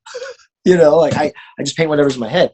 And I think and then I think there's times for, ideas to come to the surface and then for me to press, like, and again, that's harkening back to your idea. Like, how do I choose which ideas or which projects that I focus on, other than the financial necessity, what seems prevalent with the culture at the time, or will be when it's like finally released, So like right now I'm working on, I'm ramping up to shoot in the middle of next month, a trailer to pitch as a feature that's a women centric driven film. And it's an idea I've had forever. And it's just finally, it's like, it's time to make this film, it's now, it's time to make this film. So yeah, I'm gearing up to shoot that and so incredibly excited about it. Yeah. It's called Team Moms. Teen moms or team moms? Team Moms. Team Moms. It's about a wayward, like poor single group of moms that all have like 12-year-old sons that they all play at this like poor podunk little league field. They all work hard just to make ends meet, and then their sons make the all-star team. And as happy as they are, it's also like, well, fuck, like we gotta, pay for travel expenses, to get to the games, take time off to come to the games, uniforms, yada, yada. And so it's just like over the top comedy about these moms that don't really know each other and come together. And you just see the antics of trying to make the money to raise enough money for their kids to play through the All-Star season. And then come to find out the team is just, phenomenally good, and end up going all the way to the World Series. So these moms really have to like pull it together, and you see them like raise money, trying to flirt with guys. It's almost like Bridesmaids meets motherhood, with Little League baseball involved. Wow. And I want to shoot a trailer because I don't want to write the entire film. I actually played in the Little League World Series when I was 12. And so I've always known I wanted to pay homage to like my mom and our team moms, because this is exactly that. We came from a little park that was in the middle of a project in Florida. It was the smallest little fields. We've literally had guys run across our fields with guns, with the cops chasing us in the middle of the games. It's kind of like park that we played in. And keep talking. I got to charge my computer. Keep talking. Okay, right on. And we were just this amazing group of youngsters that came together and just were this incredible team. And as kids, you don't even ever think twice about like what your parents go through to like allow you to have this magical experience of, playing through the summer and then eventually playing in the Little League World Series in Pennsylvania. They had to do so much. And again, you don't even think about that until you're older. And then as I got older, I did think about these things and thought like, just the stories that my mom told me as I got older about the trips and all the places that we went and the people they'd encounter and how the moms hung out, because they were like these single ladies. And I was like, oh man, one day I'm going to write a film about like these group of moms that are just hilarious, awesome women that go over and beyond for their kids, their little punk, like Bad News Bear kids that are just unbelievable team, because our team was just unbelievable. And, all the way to the World Series. And so I want to shoot the trailer because I don't want to write the film. I don't really want to write the entire script myself as a male, because I don't really want to tell the whole like female experience. I do want to create, the idea, because I am paying homage to my mom and the others through like a memory's sake, but I do want to have like a team of women sit down and actually, pen out the script together, to really get a well-rounded feel of the woman experience, to make the feature. So I'm going to shoot the trailer with this awesome cast, and then we're going to pitch that to try to get the funding to shoot the feature. That's amazing. Yeah. And again, it was just like the timing and the idea was always there, and it was just like, yep, time to get going on this one, And I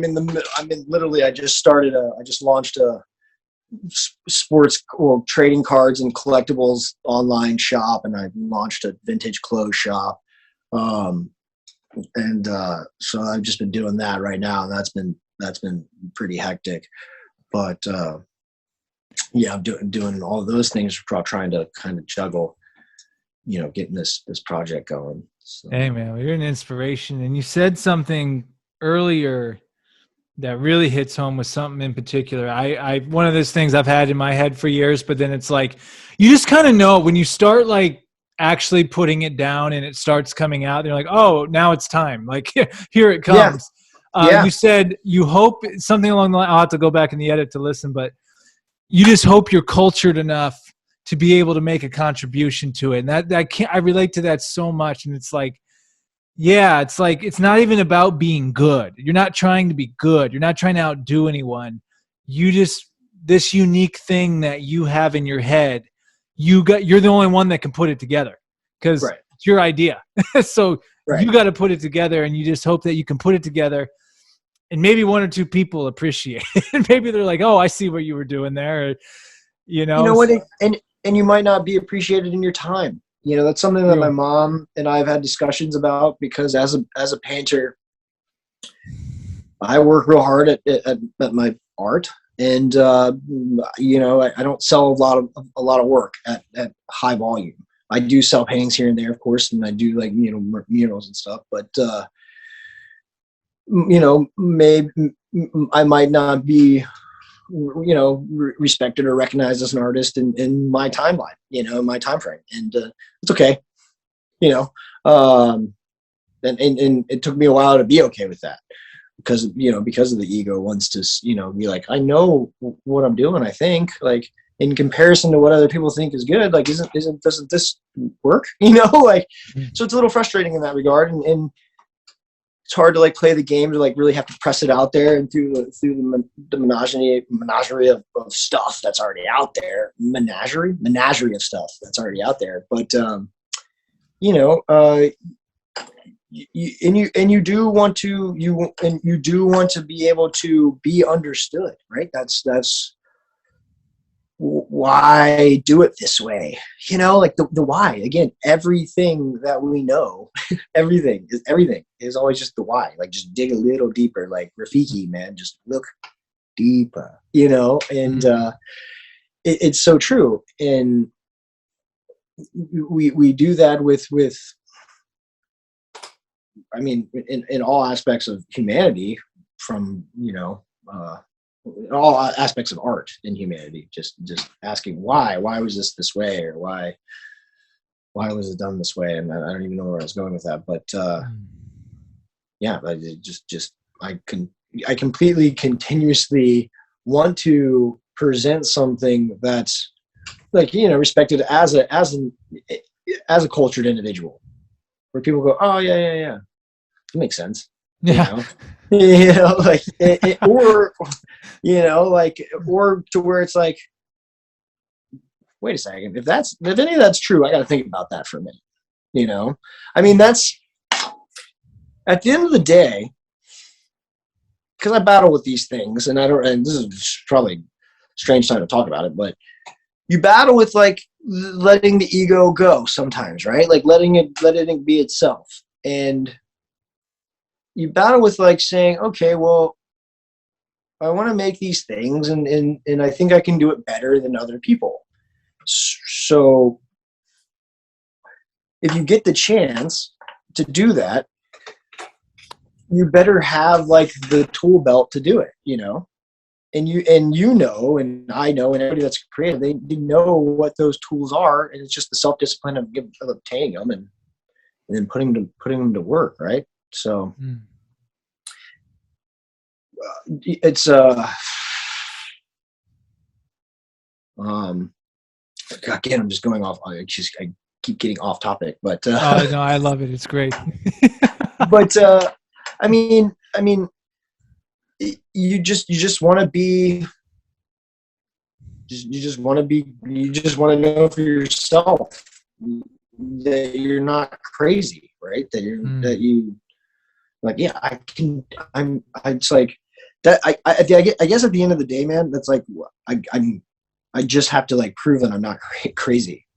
It's like all these ideas, and, like, doing all this, like, for they say, for an easy life you do the hard things, and for a hard life you do easy things.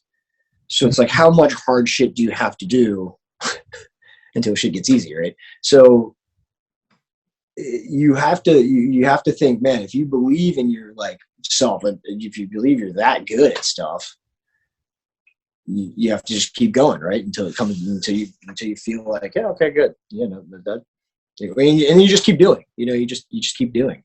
And you know,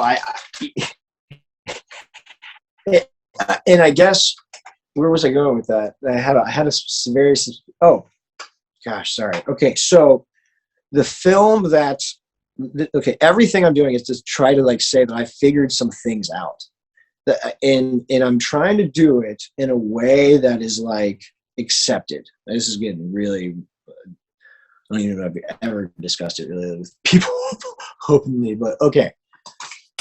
And I think that's what art is. It's like an epiphany, like people have had like individualized epiphanies based on realizations, and they're like, I have an epiphany where I see it this way, or I feel it this way, or I hear it this way, and it's like, I'm going to put it out there, because I think that's right, or I think that's how it should be, or, or something like that. So when I was young, went through these fucking terrible accidents.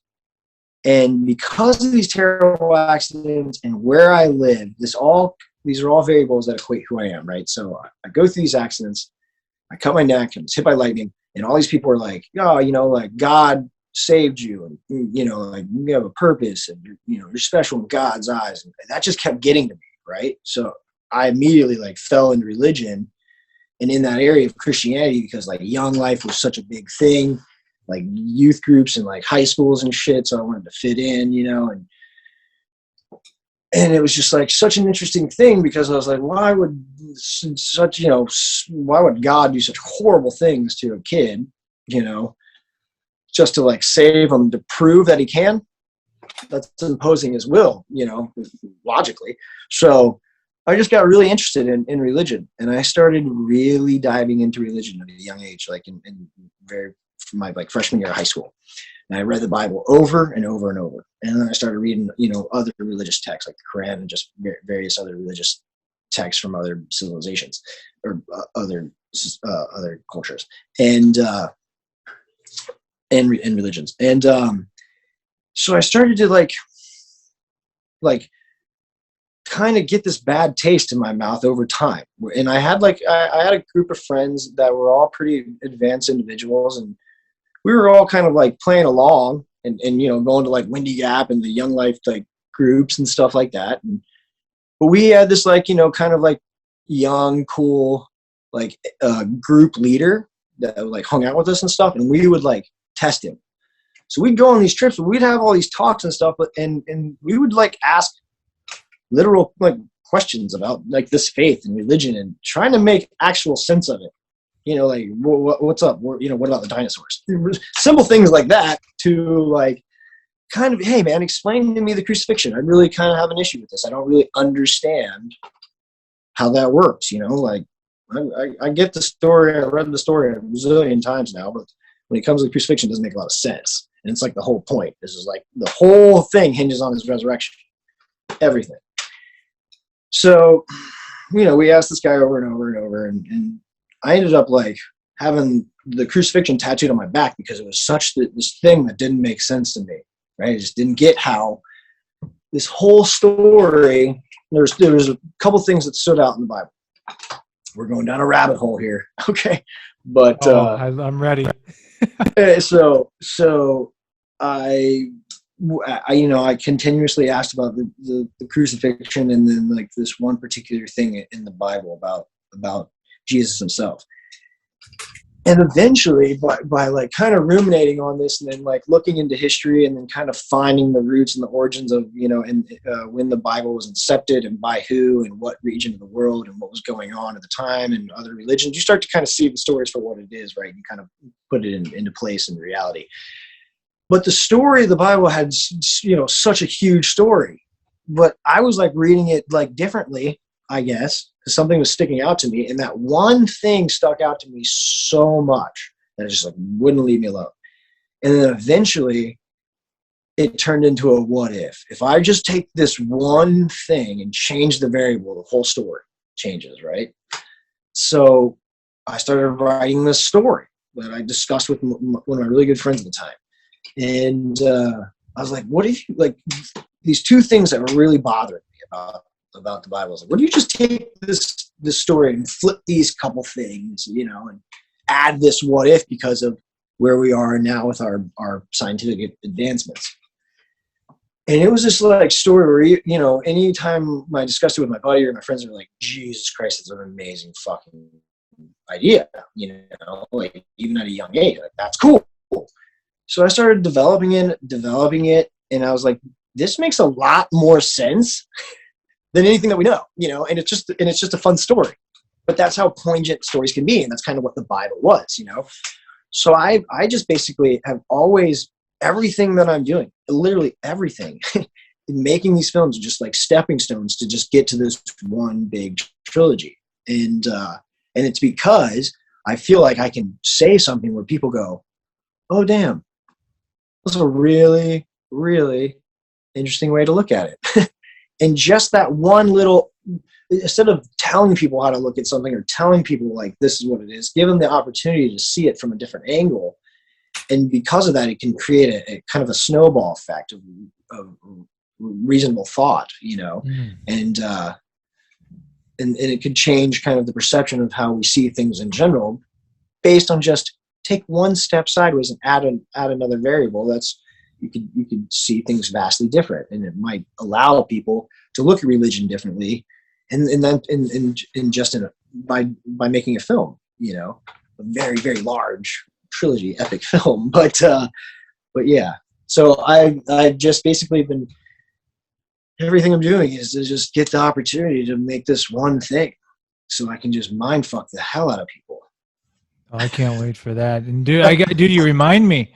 Have you seen The Last Temptation of Christ with William Dafoe by Martin Scorsese directing? Yeah, of course. Dude, Eric and I watched it. I watched it a couple times with him. That movie, you said like can change your perspective. What I loved about that movie is it was the portrayal of like the reality of Christ, like a guy who had no idea what was happening to him, and all of a sudden he starts, it's just like God coming. But it was realistic. That's the thing. Like that movie back in the '80s was like banned, and like Dafoe said it cost him movie gigs in Hollywood. Like he said he was hired, but like it's so brilliant. And I know it's based on a book, but it's like just that little shift of like even at the end where he just like the interactions between him and Judas makes you think. Oh, without a doubt.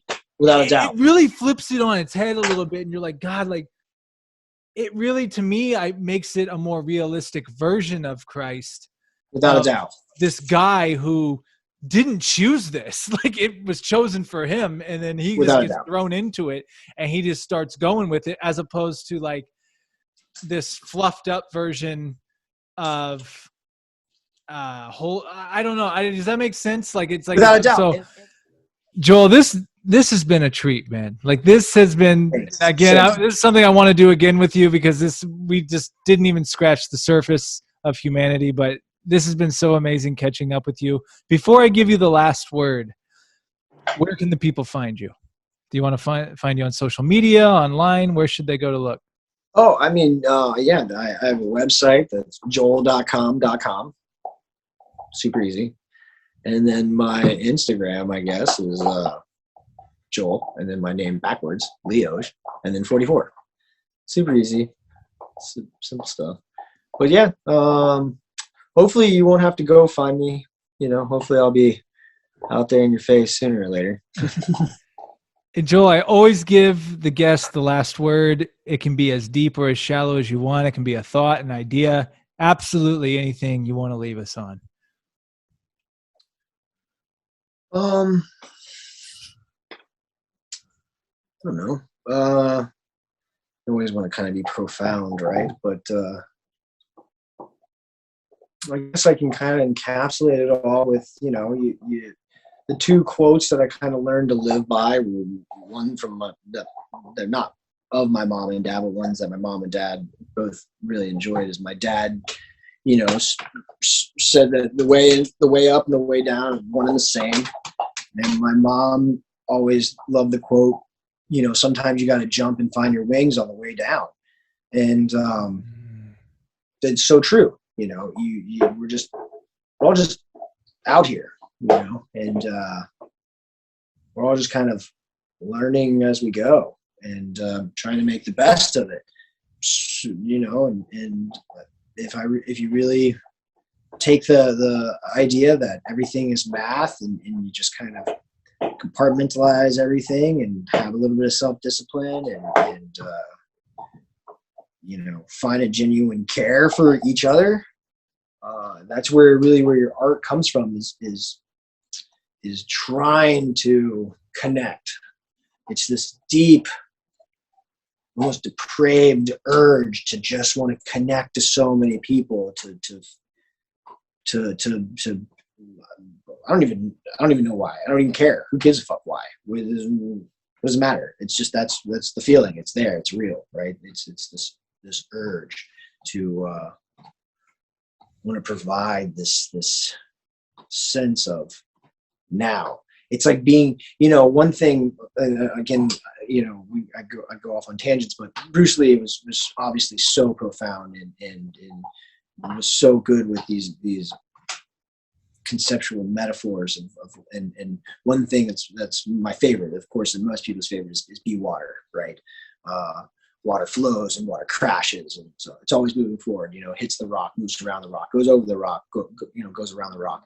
Water, goes into a cup, becomes a cup. But one thing that I want to add to that is being that someone that like grew up on a beach and on an island. When you're in water and you go underwater, your brain can't think about anything other than being underwater. It's a survival technique. You're underwater, So you really want to be that moment. It's almost a beautiful thing because nothing else can affect you. Nothing else can even get to your brain. This is some survival trait of human, the human mind. So you want to be that. For people, you want to be that encumbersome water. You want to be water, really.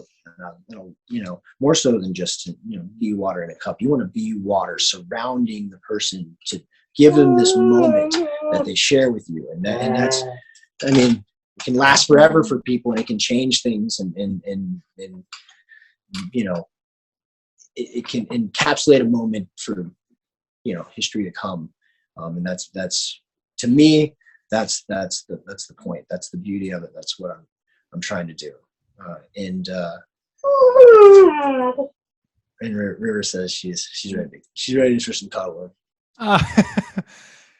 Well, Joel, man, that was brilliant. So good to catch up with you here, man. Thank you so much for taking the time. And again, man, I got nothing but the what would you say? Pleasure was all mine. Oh, yeah, no, this. Yeah, I would definitely want to do this with you again. There's so much we can cover, but the ultimate respect for you, your passion, your execution, your artistry, man. You really live the life of it, man. And that's one thing like I really respect, and you're really inspiration to me, like for me to do my thing and want to do my stuff. Like you really keep doing what you're doing, man. You, man. Hey, I'm right back at you. I pull inspiration from you. I'm loving this podcast. It's just grown exponentially. It's great. The people you have on are all awesome people that I adore and respect. Even the ones I don't know, I learn a lot about them. You edit them well and bring good information out. I love it, man. It's great. And dude, and of course, I'm going to get you in one of these damn films here real soon. Man, that's one thing, man. Yeah, your last one, it just so happened I wasn't available. No, I totally want to be in your films, man. Yeah, I'd love to use. And who knows? I might be asking you to be in mine as well. I'm always available, brother, for you for sure. And because I believe in you wholeheartedly as an actor. I think that the fucking sky's the limit for you, man. You got a particular thing that I think that you've got your hand around. You know what I mean? And I think that when you grasp it completely, when you really understand you use you wholeheartedly for the world, like when you're just like, I now see me and I'm going to use me as a tool out there, you're going to do exceptional. You're already doing exceptional in my opinion, but you're going to really, I'm going to try to get you in that position. You know what I mean? To use you in that position, so I can help bring that out. All right, brother. Well, dude, you enjoy River. Have a good night. Yeah, she's passed out. She's passed out. All right, brother. Great talking. All right, brother. Good talking to you. I'll see you next time. Yes, sir. I'll see you. Bye-bye. Peace.